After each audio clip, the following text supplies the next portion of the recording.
Hello viewers, उम्मीद है आप खैरियत से होंगे। मेरी एक वीडियो जिसमें मैंने नॉन रेजिडेंट के टैक्स के मसाइल के मुतल्लिक़ गुफ्तगू की थी, उसका लिंक मैं नीचे डिस्क्रिप्शन में भी शेयर कर दूंगा। उसको देखकर मेरे एक बैरून मुल्क पाकिस्तानी ने, मोहसिन अली दोस्त हैं, उन्होंने कमेंट्स के ज़रिए मुझसे सवाल किया। आप ये स्क्रीन पर देख रहे होंगे। मोहसिन अली साहब के सवाल के जवाब देने से पहले मैं चाहता हूं कि मैं आपको ये बता दूं कि जायदाद की ख़रीद और फ़रोख्त के वक्त FBR के कौन कौन से टैक्सेस अप्लाई होते हैं।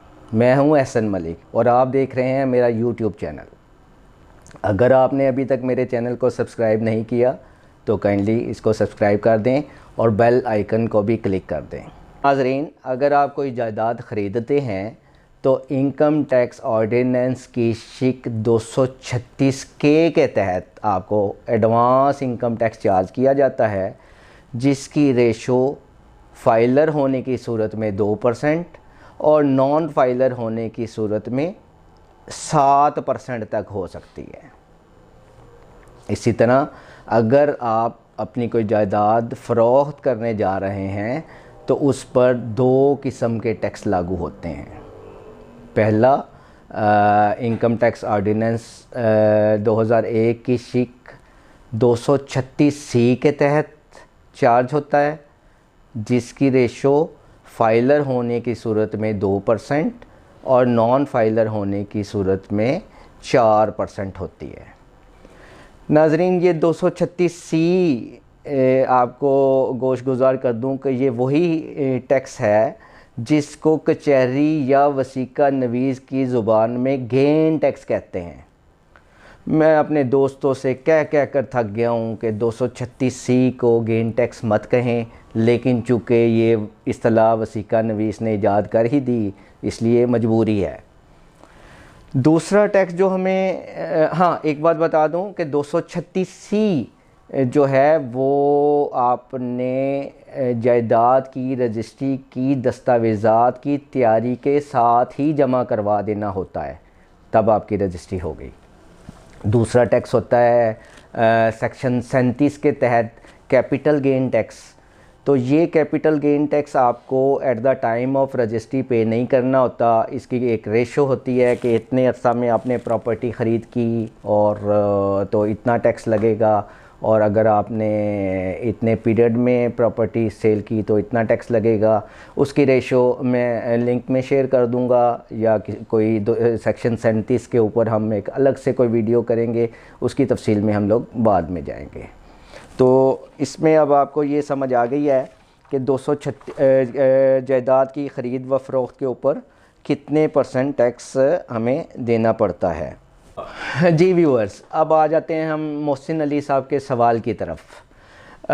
ये जो मैंने सारी डिस्कशन मोहसिन अली साहब की है, ये आपके लिए की है। तो जब आपके नाम पे कोई आप या आपकी फैमिली के नाम पे कोई इनहेरिटेड प्रॉपर्टी ट्रांसफ़र होने जा रही है, तो इस बात से कोई फ़र्क नहीं पड़ता कि आप फाइलर हैं, नॉन फाइलर हैं, रेजिडेंट हैं या नॉन रेजिडेंट हैं। इनहेरिटेड प्रॉपर्टी आपके नाम पे ट्रांसफ़र हो जानी है, उस पर कोई टैक्स अप्लाई नहीं होता। दूसरा जवाब कि आप ये पूछ रहे हैं कि हमें कैपिटल गेन टैक्स लगेगा या नहीं लगेगा। तो जैसा कि मैंने वीडियो के दौरान आपको बता दिया है कि ये टैक्स आपको at the time of registry पे नहीं करना होता। आप आराम से 236C पे करेंगे और आपकी फ़रोख्त की रजिस्ट्री हो जाएगी। हाँ, अगर आप फाइलर हो जाएंगे तो फिर आप रिटर्न में कैपिटल गेन बताएंगे और उस पर टैक्स पे करेंगे। और अगर आप नॉन फाइलर कैपेसिटी में अपनी रजिस्ट्री करवा लेंगे तो आपको रिटर्न फाइल करने की ज़रूरत नहीं होगी, तो आप कैपिटल गेन टैक्स भी डिक्लेयर नहीं करेंगे। अगर FBR मुस्तकबिल में आपसे कोई सवाल करेगा तो ऐसी सूरत में उसका जवाब दिया जा सकेगा। तो आपको नॉन फाइलर कैपेसिटी में भी आप रजिस्ट्री करवा सकते हैं। उम्मीद है आपको आपके सवाल का जवाब मिल गया होगा। लेकिन अभी भी अगर आप समझते हैं, मोहसिन अली साहब ये समझते हैं कि उन्हें मज़ीद क्लैरिफिकेशन की ज़रूरत है, तो कमेंट्स कर दें। और दोस्तों, अगर आप भी ये समझते हैं कि मेरी ये वीडियो देखकर आपको कोई सवाल पूछने की ज़रूरत महसूस होती है, तो कमेंट्स में हमसे सवाल करें। मैं या मेरी टीम आपको उस सवाल का जवाब ज़रूर देंगे। अपना ख्याल रखिएगा। अल्लाह हाफिज़।